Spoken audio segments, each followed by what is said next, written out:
इसलिए हरियाणा के बॉर्डरों के ऊपर आंदोलन चल रहा है। देश में सत्ता नसीन मोदी सरकार ने हमें देश की राजधानी में जाकर प्रदर्शन करने का अधिकार नहीं दिया।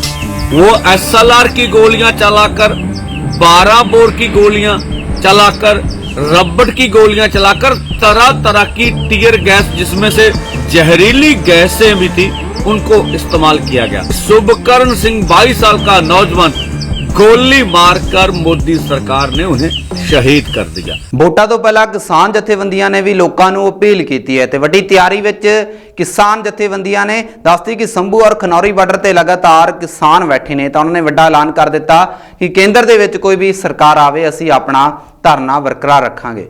ਉਹਨਾਂ ਦਾ ਕਹਿਣਾ ਹੈ ਕਿ ਸਾਡੇ ਨਾਲ ਮੋਦੀ ਸਰਕਾਰ ਨੇ ਧੋਖਾਧੜੀ ਕੀਤਾ, ਵਾਅਦਾ ਕਰਕੇ ਵਾਅਦੇ ਤੋਂ ਮੁੱਕਰ ਗਈ ਤੇ ਅਸੀਂ ਹੁਣ ਜੇ ਕੋਈ ਵੀ ਚਾਹੇ ਮੋਦੀ ਦੀ ਸਰਕਾਰ ਆਵੇ ਚਾਹੇ ਕਾਂਗਰਸ ਦੀ ਆਵੇ ਅਸੀਂ ਧਰਨਾ ਬਰਕਰਾਰ ਰੱਖਾਂਗੇ, ਆਪਣੀਆਂ ਮੰਗਾਂ ਜਿਹੜੀਆਂ ਨੇ ਉਹ ਵੀ ਮਨਾ ਕੇ ਹੀ ਜਾਵਾਂਗੇ। ਤੇ ਲੋਕਾਂ ਨੂੰ ਅਪੀਲ ਕੀਤੀ ਹੈ ਕਿ ਜਿਹੜੇ ਸਰਕਾਰ ਨੇ, ਜਿਹੜੇ ਲੋਕਾਂ ਨੇ ਜਾਂ ਜਿਹੜੇ ਮੰਤਰੀਆਂ ਨੇ ਸਾਡੇ ਨੌਜਵਾਨਾਂ ਤੇ ਗੋਲੀਆਂ ਚਲਾਈਆਂ ਸੀ, ਹੰਝੂ ਗੈਸ ਦੇ ਗੋਲੇ ਚਲਾਏ ਔਰ ਸੁਭਕਰਨ ਦਾ ਕਤਲ ਹੋ ਚੁੱਕਿਆ, ਅਜਿਹੇ ਮੰਤਰੀਆਂ ਨੂੰ, ਅਜਿਹੀਆਂ ਸਰਕਾਰਾਂ ਨੂੰ ਲੋਕ ਵੋਟ ਨਾ ਪਾਉਣ। मैं सरवण सिंह पंदेर, जो 2 फोरमों ने 13 फरवरी से किसान मजदूर की मांग के ऊपर हरियाणा के बॉर्डरों के ऊपर आंदोलन चलाया जा रहा है। हरियाणा के बॉर्डरों के ऊपर क्यों? इसलिए हरियाणा के बॉर्डरों के ऊपर आंदोलन चल रहा है। देश में सत्ता नसीन मोदी सरकार ने हमें देश की राजधानी में जाकर प्रदर्शन करने का अधिकार नहीं दिया।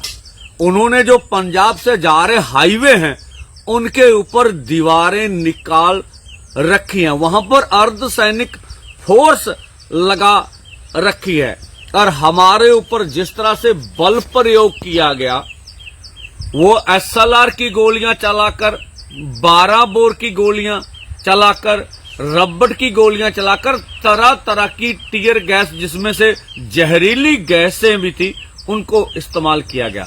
450 किसान हमारा जख्मी हुआ। शहीद शुभकरण सिंह 22 साल का नौजवान गोली मारकर मोदी सरकार ने उन्हें शहीद कर दिया। ये हम आपको याद करवा रहे हैं। ये क्यों हुआ?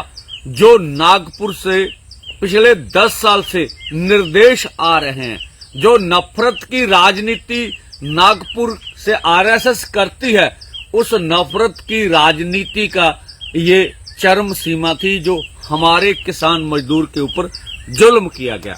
और जो नागपुर से नफरत की दुकान चल रही है, जब आप वोट करने जाएंगे तो हम चाहेंगे कि देश में कोई भी पार्टी हो, लेकिन नफरत की दुकान बंद करनी चाहिए।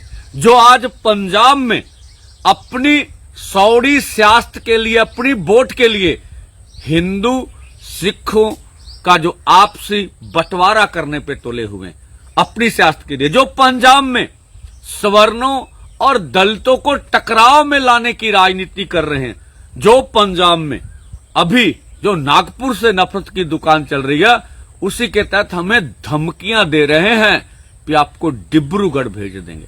वो बोल रहे हैं कि आपको 1 जून के बाद में देखेंगे। देख लीजिए, जो हमें सीधी धमकियां दे रहे हैं। हमारा कसूर क्या है?